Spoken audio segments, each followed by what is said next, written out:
My extrude macro is used to extrude a profile along a path. The profile can be defined in a number of ways, but here I'm using parameters to define a simple circular profile. The path can be defined either by tracing it out on the screen or by selecting entities. 2D entities are suitable, such as lines, ellipses, text, and some 3D types can also be used. These are the different sorts of entities that I can use to define my profile. I'm selecting this combination at the end, which is made up of a partial ellipse, some 2D lines, a couple of arcs, and a polyline. Once I select the reference point, the profile is illustrated in the profile window. I want to select the sloping path for this extrusion, so I go to the Path Z options and select the slope from base to height. I'll explain some of the other options here, such as verticals, later in this video. The extrusion is created when I select the 2D line as a path. I now want to demonstrate some of the other options, so I'm going to select cap ends, vertical ends, and I'm going to set an enlargement. I'll set an enlargement factor of 0.5 at the start of the path and of 2 at the end of the path.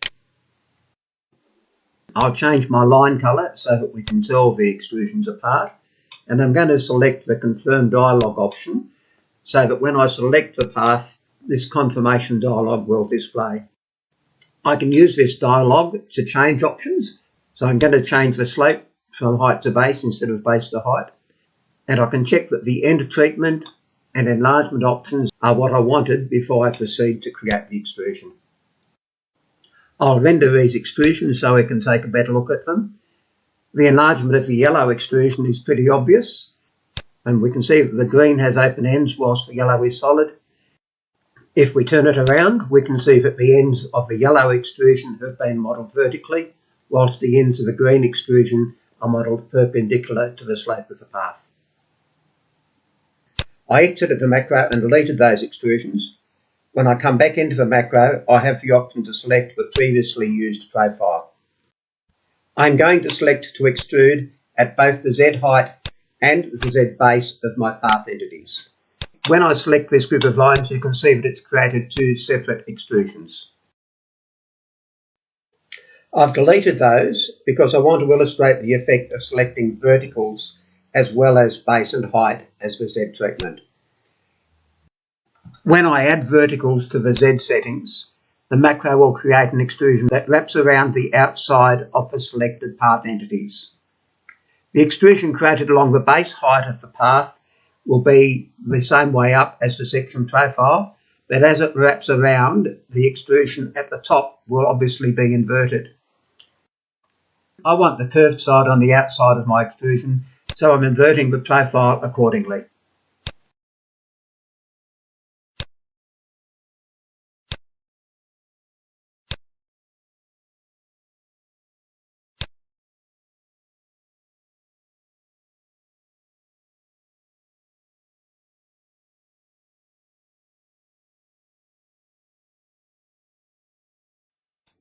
If I want to use this profile in future, I can save it as a symbol, and then I'll be able to pull it into any drawing when I need it. Having saved that, I'm going to delete what I've just done and select a new profile, which is a simple arc, but to which I'm going to give a thickness. You can see that the thickness is displayed in grey in the section profile window, and the thickness is modelled when I apply my profile to this group of lines as a path. I'm going to erase this so that I can demonstrate the remaining enlargement option. I'll change my Z settings to just extrude at Z height, as enlargement is disabled when verticals is used in conjunction with one of the horizontal settings. With the enlargement profile option, you can select a polyline to define a non-linear enlargement that will take place between the start and end of the path. The enlargement is defined relative to a y of 0, but I need to select a point to define an enlargement factor of 1. Once the profile is defined, it displays in the enlargement profile window. I can select to either have the enlargement repeat or to stretch to the length of the path. Initially, I'll use stretch to show you the effect that has.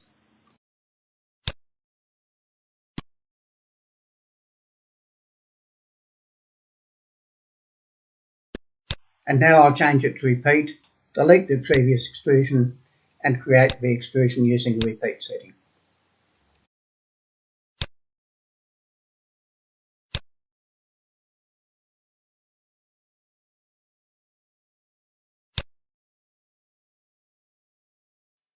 Before I leave this drawing, I'll demonstrate a different profile. I'm going to use a Bezier as my profile, and when I select it, I'm prompted whether I wish to keep the current enlargement settings, to which I'll say no. As you can see, the thickness setting is retained. I can change that to 0 or to a different thickness, as I'm doing now. And I can apply the profile to any path such as this B-spline.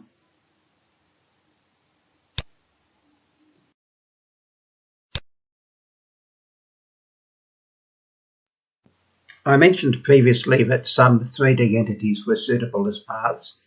So to conclude this demonstration, I'm going to use a cylinder and a truncated cone as my paths. I'm defining my profile as a regular polygon, and I can specify anywhere between 3 and 20 sides for this. I'm settling on 5 sides, and I'm also going to use one of the portion options. I'm just going to use the top half of this pentagon. Having defined it, I'm also going to rotate it by 90 degrees before I apply it to this partial cylinder as my path. I have height, base and vertical selected in my Z settings, so I'm expecting that my profile will wrap around the sides of the partial cylinder, and we can see in this isometric view that it has done just that. I'm going to select a new profile to use with the truncated cone, and to demonstrate the use of a symbol file, I'll use the file that I saved previously. I still have my path Z set to use height, base and verticals, but as the truncated cone is closed, there aren't any endpoints to the horizontal extrusions, so I'm not actually expecting it to create any verticals. Despite that, the top and bottom extrusions will be created the opposite ways up because of the selections I've made, and I'm going to select a vertical mirror the section profile, as that's the way I want it on the bottom. In the isometric view, we can see the top and bottom extrusions have been created as expected. And I'm now going to go to my Path Z settings and change to use just verticals so that we can create some vertical extrusions as well. I'm selecting a simple rectangular profile for these vertical extrusions.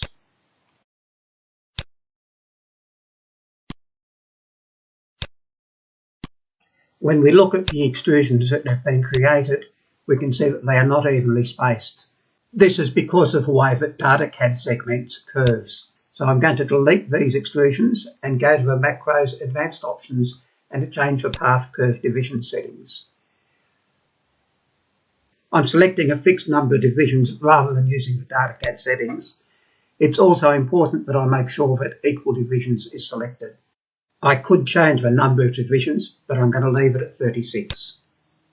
When I create my vertical extrusions with these settings, we can see that they are now evenly spaced.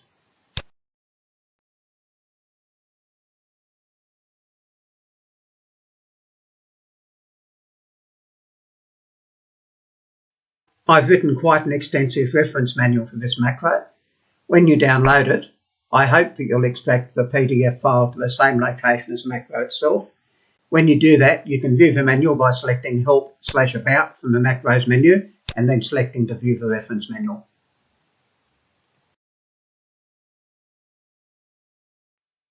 Thank you for watching this demonstration.